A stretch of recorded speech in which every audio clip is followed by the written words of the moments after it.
ഞായറാഴ്ച ഉച്ചയായപ്പോഴത്തേക്ക് ഒരു 11 മണിയൊക്കെ ആയപ്പോഴത്തേക്ക് പ്രതീക്ഷിക്കാത്തൊരു വിളിയൊന്ന്, ഒരു തേക്കടി ഡ്രോപ്പ്. അങ്ങനെ വണ്ടിയായിട്ട് ഇറങ്ങിയതാണ്. ഇപ്പം നമ്മൾ റാന്നിക്കൊരു 3 കിലോമീറ്റർ ഇപ്പുറം മന്ദിരംപടി എന്നുള്ള സ്ഥലത്തുള്ള ഒരു ടേക്ക് എ ബ്രേക്ക് എന്ന് പറഞ്ഞ സർക്കാർ സംരംഭത്തിലാണ് നമ്മൾ ഉള്ളത്. അപ്പം നമുക്കിപ്പം നമ്മളവിടെ നിന്ന് വണ്ടി എടുത്തിട്ട് 2.5 മണിക്കൂറായി. നല്ല മഴയും കൂടെ കയറി 2.5 മണിക്കൂറും പുറത്തായെന്ന് തോന്നുന്നു. അപ്പം ഒരു ബ്രേക്ക് എടുക്കാൻ വേണ്ടി നിർത്തിയതാണ്. ഒരു 2 മണിക്കൂറൊക്കെ കഴിയുമ്പോഴത്തേക്ക് നമുക്കൊരു ക്ഷീണം വരുമല്ലോ. അപ്പോൾ അങ്ങനെ ഒരു ബ്രേക്ക് എടുക്കാൻ, പിന്നെ മൂത്രമൊക്കെ ഒഴിക്കണമായിരുന്നു, അങ്ങനെയൊക്കെ നിർത്തിയതാണ്. അപ്പം ഇവിടെ നല്ല വൃത്തിയാണ് കേട്ടോ. അപ്പം ഇതിന് മുന്നേ ഒക്കെ വരുമ്പോഴത്തേക്കും നമ്മൾ അവിടെ നിന്ന് 2 മണിക്കൂർ 3 മണിക്കൂർ ഡ്രൈവ് ഉണ്ട്. അപ്പം ഇവിടെ എത്താനായിട്ട്. അപ്പോൾ ഇവിടെ എത്തുമ്പം ചിലപ്പോൾ നിർത്തിയൊന്ന് ചായ കുടിക്കും, അല്ലെന്നുണ്ടെങ്കിൽ ബാത്റൂമിലൊക്കെ പോകാനായിട്ടൊക്കെ നിർത്തും. അപ്പോൾ ഇവിടുത്തെ ബാത്റൂമൊക്കെ നല്ല വൃത്തിയൊക്കെയാണ്. ഈ സ്ഥലത്തിൻ്റെ പേര് മന്ദിരംപടി എന്നാണ്. നമുക്ക് റാന്നി എത്തുന്നതിന് മുന്നേ മലയോര ഹൈവേയിൽ നമ്മൾ മലയോര ഹൈവേയിലാണ് ഇത്. റാന്നി എത്തുന്നതിന് മുന്നേ പുനലൂർ എന്ന് പറയുമ്പോൾ റാന്നി എത്തുന്നതിന് മുന്നെയാണ്. അങ്ങനെ നമ്മളോട് അങ്ങോട്ട് നിർത്തിയൊരു ചായയൊക്കെ കുടിച്ച് മഴ തോന്നി നിൽക്കുകയാണ്. അപ്പോൾ നമ്മൾ ചായ കുടിച്ച് ഇറങ്ങി. നല്ലൊരു പദ്ധതിയാണ് കേട്ടോ, സർക്കാരിൻ്റെ നല്ലൊരു പദ്ധതിയാണ്. അപ്പോൾ അവിടെ നിന്ന് ഇറങ്ങി നമ്മൾ യാത്ര തുടരുകയാണ്. ഇപ്പം നിൽക്കുന്ന കൊടികുത്തി വ്യൂ പോയിൻ്റ് എന്ന് പറയാം.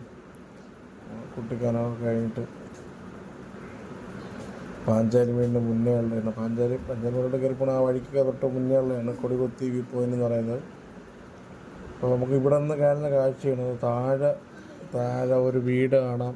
വീടിൻ്റെ മേൽക്കൂരയാണ്. അപ്പോൾ ഫോക്കസ് ചെയ്തൊക്കെ എപ്പോഴാണ് വീടിൻ്റെ മേൽക്കൂരയെന്ന് മനസ്സിലായ ചെടികൾ ഒന്ന് ആലോചിക്കണം. അവിടെ എങ്ങനെ ഇരിക്കും വണ്ടികളൊക്കെ ചെല്ലുന്നത്. എൻ്റെ സംശയമാണ്. അവിടെ നിന്ന് ഇത് കണ്ടപ്പോൾ സംശയമാണ്, വണ്ടിയൊക്കെ എങ്ങനെ. അവിടെ ചെറിയൊരു തടാകം വെള്ളം കെട്ടങ്ങണ്ടാണെന്ന് തോന്നുന്നു. അത് കാണാൻ പറ്റുന്ന ദൂരെ. പിന്നെ കുറച്ച് സ്ഥലങ്ങളിൽ മരമൊക്കെ മുറിച്ചേക്കുന്നത്, പിന്നെ മരങ്ങൾ തിങ്ങി നിറഞ്ഞിരിക്കുന്നത്. അവിടെയൊക്കെ രാത്രി എന്തോ കൂറ്റി ഇട്ടിട്ടായിരിക്കും അല്ലേ. ഗ്രാമം എന്ന് പറഞ്ഞാൽ പക്ക ഗ്രാമമായിരിക്കും. അവരൊക്കെ രാത്രി അസുഖം വന്നാൽ എങ്ങനെ ആശുപത്രിയിൽ അങ്ങനെ 100 ചിന്തകളാണ് അതിനിടയിൽ എനിക്ക് വന്നത്. അതിനിടയിൽ മഞ്ഞ് നല്ല മഴ പെയ്ത് മാറി, എന്നാലും മഞ്ഞ് ഇങ്ങനെ അരിച്ചിറങ്ങിക്കൊണ്ടിരിക്കുന്നത്. പിന്നെ നമുക്ക് ദൂരെ ഒരു അരുവി കാണാം കേട്ടോ. ആ അരുവിയുടെ പേരറിയാൻ വയ്യ. അപ്പം നമ്മൾ ഇത് കഴിഞ്ഞിട്ട് മുമ്പോട്ട് പോകുമ്പോൾ ആ അരുവിമ കൂടുതൽ അടുത്തടുത്തായിട്ട് കാണാൻ പറ്റും. നല്ല മഴയും കൂടെ ആയതുകൊണ്ട് ഇപ്പം നല്ല അരുവിയെല്ലാം നല്ല നിറഞ്ഞൊഴുകുന്ന സമയമാണ്.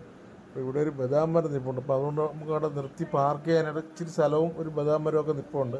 അപ്പോൾ അവിടെ നിന്ന് നമുക്കൊരു 3-4 വണ്ടി പാർക്ക് ചെയ്യാം, നിരത്തി ഒതുക്കി പാർക്ക് ചെയ്യാം. ഇല്ലെങ്കിൽ കൂടുതൽ വണ്ടി കൂടി കഴിഞ്ഞാൽ അവിടെ തിരക്കാവും. എന്താണ്ട് നിറഞ്ഞൊഴുകുകയാണ് കേട്ടോ. ആ കാട്ടരുവിയൊക്കെ നിറഞ്ഞൊഴുകുകയാണ്. നല്ല രസം തന്നെയല്ലേ ഈ കാഴ്ചകളൊക്കെ. നമുക്ക് കുറച്ചൊരു 10 വർഷം കൂടെ കഴിഞ്ഞാൽ ഈ കാഴ്ചകളൊക്കെ കേരളത്തിൽ കാണുമെന്ന് തന്നെ അറിയാൻ വയ്യ. ഇപ്പം തന്നെ എൻ എച്ചിന് വേണ്ടി തന്നെ കുറേ മലയൊക്കെ കുന്നുകളൊക്കെ ഇടിച്ച് പല ഇതാക്കി. അത് നമ്മുടെ ഇപ്പം നിലവിൽ എനിക്ക് തോന്നുന്നു പ്രകൃതി സംരക്ഷണങ്ങളൊന്നും ഇല്ലെന്നാണ് അതിൻ്റെയൊക്കെ എഴുതിക്കാം. എന്താ ഞാൻ പറഞ്ഞില്ല, ഇവിടെ ഒരു 3-4 വണ്ടി ഒതുക്കി ഇടാൻ പറ്റും കേട്ടോ. നിരത്തി ഒരു 5 വണ്ടികൾ ഇടാൻ പറ്റും. ഒരു ഐസ്ക്രീം വണ്ടിയുടെ കിടപ്പുണ്ട്. അപ്പോൾ ആരൊക്കെ ഒരു ജീവിതമാർഗ്ഗമാണ് സത്യം പറഞ്ഞാൽ. ഈ ടൂറിസം എന്ന് പറഞ്ഞാൽ ഒരുപാട് പേർക്കുള്ള ടൂറിസം ജീവിതമാർഗ്ഗമാണ്. എൻ്റെ വണ്ടിയിൽ വന്ന ഗസ്റ്റാണ്. അവർ റോഡിൻ്റെ അപ്പുറത്തൊക്കെ ഇറങ്ങി ഇപ്പുറത്തൊക്കെ നിന്ന് ഫോട്ടോ ഒക്കെ എടുക്കുന്നുണ്ട്. അപ്പോൾ ഇപ്പം വരുന്ന ഗസ്റ്റുകൾ ഫുള്ളും വെൽ സെറ്റിലായിട്ട് ഫുൾ ക്യാമറയും കാര്യങ്ങളൊക്കെ ആയിട്ടാണ് വരുന്നത്. കയ്യിൽ ക്യാമറ ഇല്ലാത്തവർ എൻ്റെ അടുത്തെങ്കിലും വരും. ഇതൊരു എസ്റ്റേറ്റിൻ്റെ ഭാഗമാണ്. എസ്റ്റേറ്റിൻ്റെ ഭാഗമാണ്, തേയിലക്കാടല്ല അത്. അല്ലാതുള്ള റബ്ബർ മരങ്ങളും കാര്യങ്ങളൊക്കെയാണ്. ഇപ്പം മലയോര ഹൈവേയിൽ സ്ഥിരം സ്ഥാനത്ത് വിക്ടർ ബസ്സാണ് പോയത്. ഇവിടെ സൈൻ ബോർഡും കാര്യങ്ങളൊക്കെ ഉണ്ട്. പക്ഷേ പല സൈൻ ബോർഡുകളും നമ്മൾ ഈ കാണുന്ന കാടും പടലൊക്കെ പിടിച്ചും കിടക്കണം. എന്ത് കാഴ്ചയില്ല. ഈ ഒരു മനോഹാരിത നമുക്ക് എവിടെ കിട്ടും സത്യം. ഇങ്ങനെ വന്ന് നിൽക്കുമ്പോഴത്തേക്ക് നമ്മൾ കടൽ കാണുന്ന കണക്കല്ലേ കുന്നും കാണുന്നത്. എനിക്ക് പലപ്പോഴും തോന്നിയിട്ടുണ്ട് കടലും കുന്നും എന്ത് രസമാണ്. നമ്മളിവിടെ നിന്ന് ഗസ്റ്റിനെയും കൊണ്ട് പോയിട്ട് ഇതുപോലെ ഈ ജസ്റ്റ് തേക്കടി ഡ്രോപ്പേ ഉള്ളൂ. കൊണ്ടാക്കുക, അവരൊക്കെ റൂമിൽ കൊണ്ട് ഡ്രോപ്പ് ചെയ്യുക, തിരിച്ചു വരിക. ആ ഒരു പരിപാടിയേ ഉള്ളൂ. അടുത്ത അടിമാലി ബസ്സാണ് ഈ കയറി പോണത്. അടിമാലിയാണെന്ന് തോന്നുന്നു. പിന്നെ മഴയായതുകൊണ്ട് അതിൻ്റേതായ കാര്യങ്ങളൊന്നുമില്ല. പക്ഷേ റോഡ് തിരക്കൊക്കെ ഉണ്ട് കേട്ടോ. പിന്നെ പൊതുവേ നമ്മൾ മലയോരത്ത് രാത്രിയല്ല, ഈ മഴക്കാലത്ത് ഡ്രൈവ് ചെയ്യുമ്പോഴത്തേക്ക് കുറേ കാര്യങ്ങൾ ശ്രദ്ധിക്കാറുണ്ട്. ഇതിനകത്ത് ഒരു ഫ്രണ്ടിലൊരു ചെറിയ വണ്ടി തട്ടിയതിൻ്റെ പുറത്ത് ബ്ലോക്കായതാണ് നമ്മൾ ഈ കാണുന്ന ബ്ലോക്കൊക്കെ. ഇതിൽ നമ്മൾ കാണുന്നതിൽ ഏറിയ പങ്കും പ്രൈവറ്റ് വാഹനങ്ങളും പിന്നെ ടാക്സി വെഹിക്കിളും ഉണ്ട്. ടാക്സി ഇപ്പം കാറുകൾക്കായിട്ട് കൂടുതലും ടെമ്പോ ട്രാവലറിലാണ് ആൾക്കാർ കൂടുതലും യാത്ര. അപ്പോൾ അതാകുമ്പോഴത്തേക്ക് ചിലവ് കുറച്ച് കുറഞ്ഞിരിക്കുന്നതിനാകാം.